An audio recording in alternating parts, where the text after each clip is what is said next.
and welcome to episode 77 of Prague Talk, a podcast from Radio Prague International. My name is Ian Willoughby. My guest this time is Bohumil Vostal, Czech television's correspondent in the US.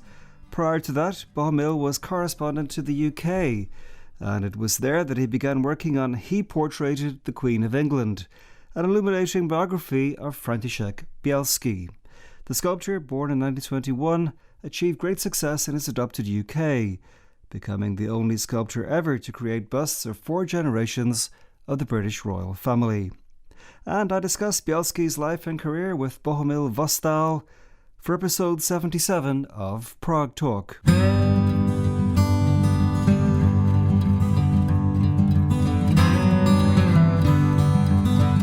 He was of Jewish origin.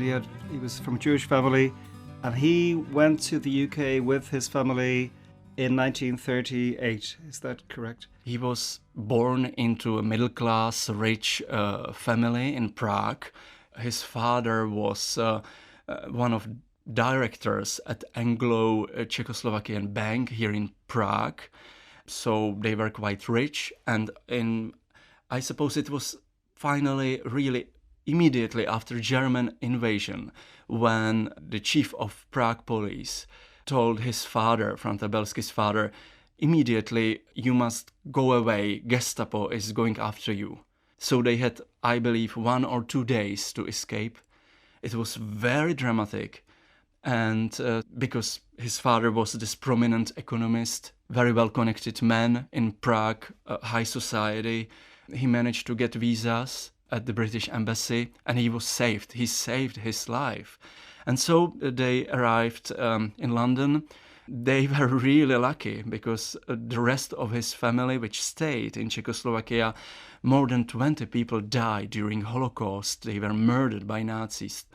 And Franta Bělský, together with his 2 half-brothers, and his father, they decided that they are gonna fight for Czechoslovakia and for France.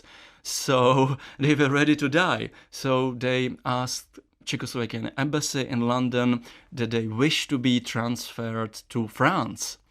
They said, no, father is too old, but the rest, his sons, these 3 sons, they can go. So they were transported to France. But he couldn't fight because the fall of France came too early before they could even get to the front lines. And then they were saved by ships which were sent for the rest of Czech army by Winston Churchill. It was a very dramatic escape, and he arrived in Liverpool with the rest of Czech army, and he arrived to the first camp of Czechoslovak army in Chomley Park. So this is where also started his career as an artist, soldier, artist, student. After the war, he and his Scottish wife, Margaret, briefly came back here to Prague. Is that correct? Margaret Bělský was, and this is how she's remembered now in Britain, as the only female among cartoonists in 1950s and 1960s who had for herself as a woman front page of a daily newspaper with mass circulation. So it was something. She met Franta as a student at the Royal Academy of Art when they were studying during the years of war, and Franta had 1 or 2 years this chance to really study the sculpture, and he met Margaret, and it was love for the first sight.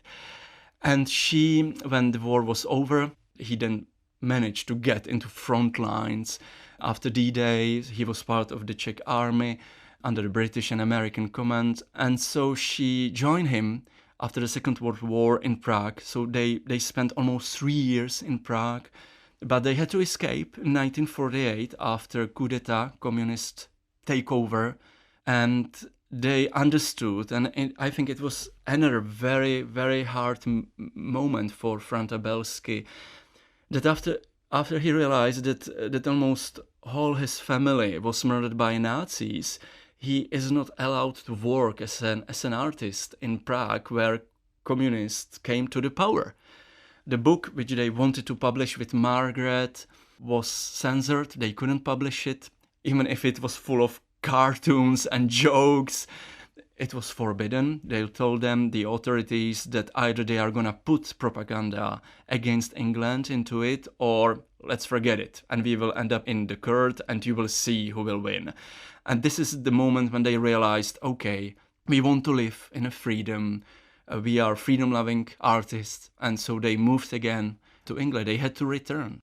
In your book, you refer to many very well-known people in England who the Bělskys knew, including, for example, Peter Ustinov, the actor, Cecil Day-Lewis, the poet laureate. Also, of course, they won the respect of the British royal family, or he did. How did this Czech emigrant enter high society in London? He managed to finish the prestigious art school, the Royal College of Art in London. So he was among sculptors, professional sculptors. His wife was a very successful cartoonist. And they moved to Pembroke Studios. It is in Kensington. And they met their stars of 1950s. And one of those stars was Ronald Searle. He was, I would say, the most prominent, influential cartoonist, illustrator, visual artist who influenced many current cartoonists in Britain. And he became one of very good friends of Franta.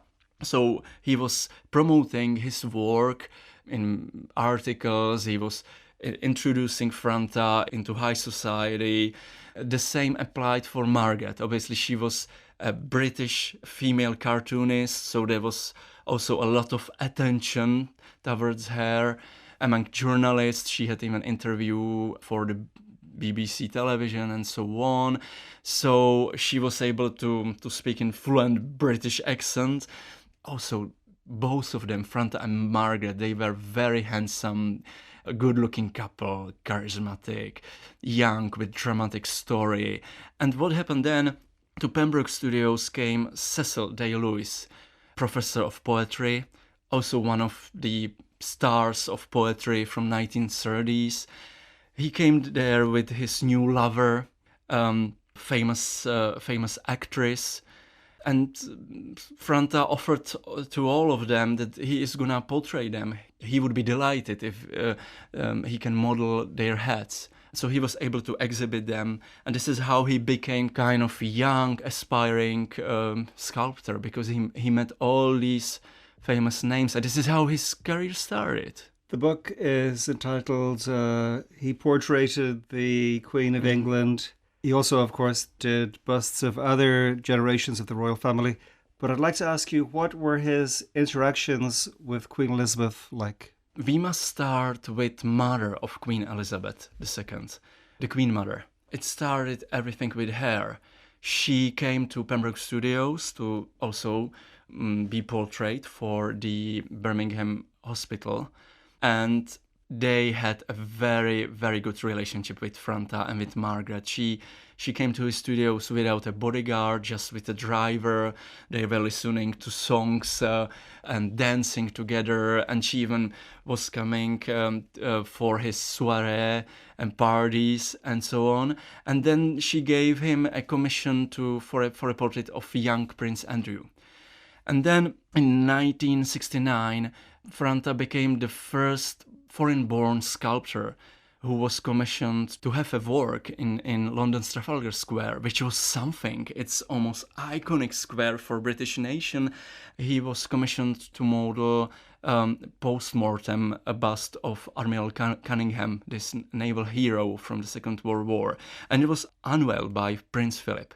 And when Cecil Day-Lewis died, Franta Bělský managed to get bust of Cecil Day-Lewis to the collection of the National Portrait Gallery in London. And this is how it all happened. After that, he was able to say, now I am in the collection of the National Portrait Gallery, and I would like to offer you the bust of the Queen Mother.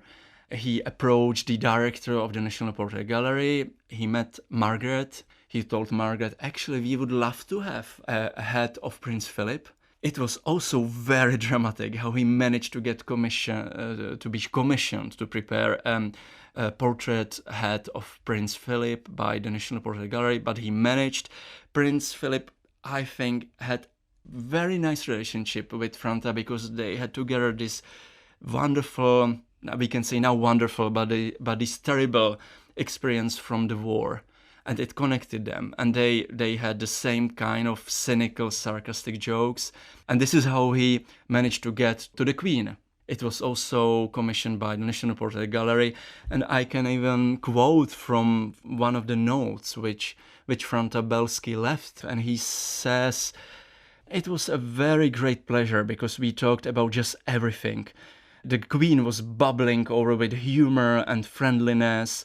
And so this all happened immediately after the wedding of Princess Diana with Prince Charles, current King Charles III. So you can imagine that also from the point of view of Czech culture and history of Czech portrait sculpture, it's extraordinary moment, I think, and we didn't know enough about it. There are works by Bělský in Prague, for example, at the church on Reslova, the church of St. Cyril and Methodius, where he did a memorial just after the war. Also, there's a monument to RAF aviators in Prague 6. And near the British Embassy, there is a bust he did of Churchill, which I guess was almost coming full circle because he had met Churchill during the war with Beneš. That's absolutely true. And what's stunning about the story of the head of the head of the bust of Churchill in front of the British Embassy, and it is in my book that actually the daughter of Churchill was not very happy with the result, contrary to the grandson of Churchill, Sir Nicholas Soames. He was very pleased with the head, with the result.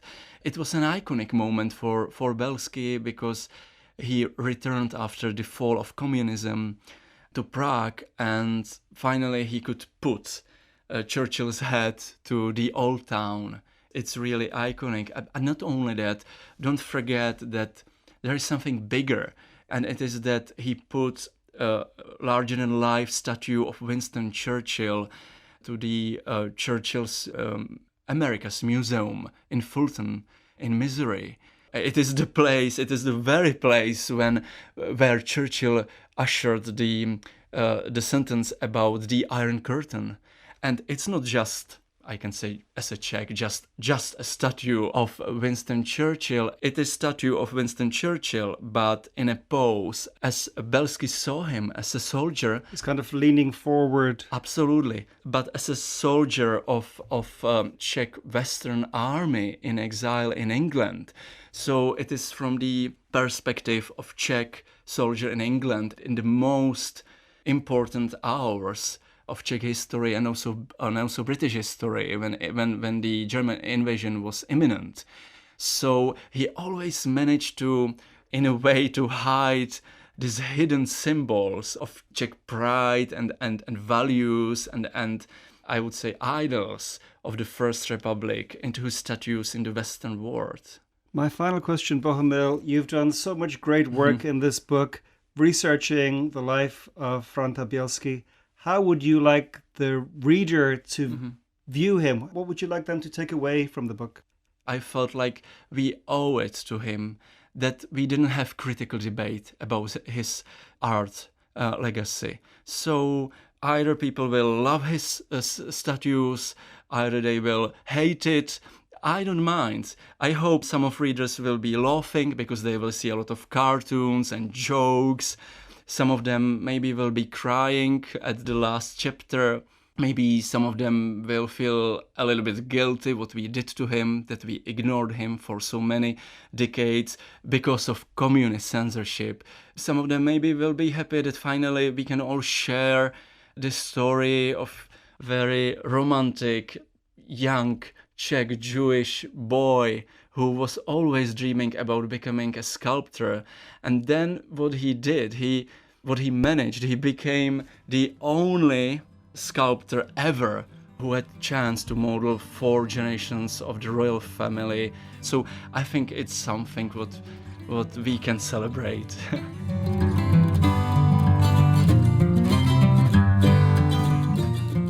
This has been episode 77 of Prague Talk, a podcast from Radio Prague International. If you're interested, I'm afraid Bohumil Vostal's biography of František Bělský is only available in Czech. What are available in English are scores more editions of Prague Talk, which you can find wherever you get your podcasts. Give them a listen and subscribe. But for now, from me, Ian Willoughby, thank you so much indeed for listening to Prague Talk, and talk to you again very soon.